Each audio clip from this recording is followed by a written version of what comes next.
Hi എൻ്റെ പ്രിയപ്പെട്ട സുഹൃത്തുക്കളെ, പുതിയൊരു വീഡിയോ വേണ്ടി ഞാൻ വീണ്ടും വന്നിട്ടുണ്ട്. നമ്മുടെ എണ്ണപ്പനയുടെ വിളവെടുപ്പ് തുടങ്ങി കേട്ടോ. കുറച്ചൊക്കെ പഴുത്തതിൻ്റെ ഞെട്ടിൽ നിന്ന് ഇളകി വരുന്നു. അതൊക്കെ നുള്ളിപ്പറക്കി എടുത്ത് ചിലതൊന്നും എടുക്കാൻ പറ്റുന്നില്ല. നല്ലോണം പഴുത്തില്ല. പഴുത്തൊന്നുമില്ല നമുക്ക് അതിൽ നിന്ന് എടുക്കാൻ പറ്റത്തുള്ളൂ കേട്ടോ. എന്തായാലും ഫുള്ളും എടുക്കും. ഒരു കൊലയും കൂടെ ഉണ്ട്. എന്നിട്ട് വെട്ടിയെടുത്ത് എല്ലാം എടുത്ത ശേഷം ഇത് പുഴുത് കളയും. കാരണം ഇത് വീട്ടിൽ നട്ടാൽ ശരിയാകത്തില്ല. അതുകൊണ്ടാണ് പുഴുത് കളയാൻ നമ്മൾ തീരുമാനിച്ചത്. അപ്പോൾ എണ്ണപ്പനയുടെ വിളവെടുപ്പ് നിങ്ങൾ കണ്ടിട്ടില്ലല്ലോ, കണ്ടോളൂ. കുറച്ചേ കിട്ടുള്ളൂ കേട്ടോ, ബാക്കി പഴുത്ത് വരുന്നതേ ഉള്ളൂ. പഴുത്താലേ നമുക്ക് അത് ഞെട്ടിൽ നിന്ന് ഇളക്കിയെടുക്കാൻ പറ്റത്തുള്ളൂ.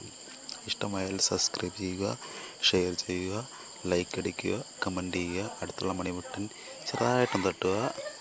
ഇതുപോലുള്ള കൊച്ചു കൊച്ചു നല്ല വീഡിയോകൾ ഞാൻ ഇനി അയക്കുന്നതായിരിക്കും. നിങ്ങളുടെ അനുഗ്രഹം എപ്പോഴും ഉണ്ടാവണം. നിങ്ങളുടെ സ്നേഹം എപ്പോഴും ഉണ്ടാവണം. ഇഷ്ടമായാൽ സബ്സ്ക്രൈബ് ചെയ്യണേ പ്ലീസ്. നിങ്ങളേ ഉള്ളൂ സബ്സ്ക്രൈബ് ചെയ്യാൻ. പ്ലീസ് എന്നെയും കൂടെ ഒന്ന് സപ്പോർട്ട് ചെയ്യണേ. വലിയ വ്ളോഗറൊന്നുമല്ല, എന്നാലും ആഗ്രഹം കൊണ്ടൊരു ചാനൽ തുടങ്ങിയതാണ്.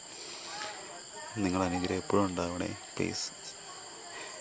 കാത്തോളണേ, രക്ഷിക്കണേ. എല്ലാവർക്കും നല്ലത് വരട്ടെ എന്ന് ആശംസിക്കുന്നു. Good night.